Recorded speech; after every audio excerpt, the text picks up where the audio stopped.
You say the war is simply an obscenity, a depraved act by weak and miserable men. Including all of us, including myself, Well, including every, that's the next sentence, same sentence. Sure. Oh, sure, because you count everybody in the company of the guilty. I think that's true in this case. Yeah, but see, one of the points I was trying... This is a sense of theological observation, isn't it? No, I don't think so. Because as somebody points out, if everybody's guilty of everything, then nobody's guilty of anything. No, I don't, well, no, I don't believe that. See, I think the point that I'm trying to make, and I think ought to be made, is that the real, at least to me, I say this elsewhere in the book, what seems to me a very, in a sense, terrifying aspect of our society and other societies is the equanimity and the detachment with which sane, reasonable, sensible people can observe such events. I think that's more terrifying than the occasional Hitler or LeMay or other that crops up. These people would not be able to operate were it not for this apathy and equanimity. And therefore I think that it's, in some sense, the sane and reasonable and tolerant people who share a very serious burden of guilt that they very easily throw on the shoulders of others who seem more extreme and more violent. Let me ask you this. If, in fact, your concern is to communicate your moral concern, to what extent have you spent a time thinking about your techniques? Now, I say this seriously because it is probably true that under certain circumstances, the communication of one's own indignation and fury and restraint is best communicated emotionally, i.e. to one's own satisfaction, by screaming and yelling. Right.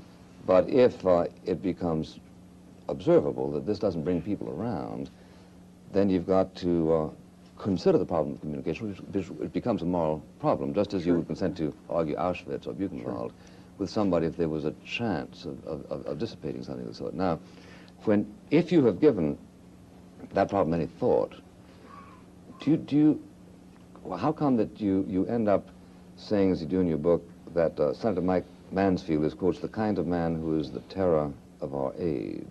Well, let me put that in its context as well. What I say is, I believe that, and what I say is that Senator Mansfield is an American intellectual in the best sense, a sane, reasonable, scholarly man, the kind of man who is the terror of our age. And that's essentially what I was saying before. I think that the terror of our age is the mass man, the sane, responsible, serious, quiet man who watches these things unfold and doesn't react to them. I include myself in that, as I tried to make clear in the earlier statements. Well, if, put it this way, your counsel is surely a counsel of despair if, on the one hand, you accost us with your own relative moral superiority and yet end up despising yourself, appealing to scrupulosity for your own shortcomings. I mean, this makes things pretty... Not really. For one thing, I don't feel any relative moral superiority, and I tried, maybe failed, but I tried very hard to express that in the book. That I said somewhere in the beginning that if there is any tone of self-righteousness or anything like that, it's unintended and certainly undeserved, and I mean that very much. See, I mean, after all, given the feelings that I have, which I've just expressed, you know, and which you perceive, I should be doing really strong things, which I don't think I am doing. So there's no sense of moral superiority, and I'm not interested in simply, you know, throwing blame around or giving people marks. I think that the beginning of wisdom in this case is to recognize something about what we stand for in the world, what we're doing in the world. And I think when we do recognize that, we will feel an enormous sense of guilt. And I say somewhere in there that one should be very careful not to let confessions of guilt overcome the possibility of action. I say that confessions of guilt can be very good therapy, as they can, as is well known. They're also very good preventative to action.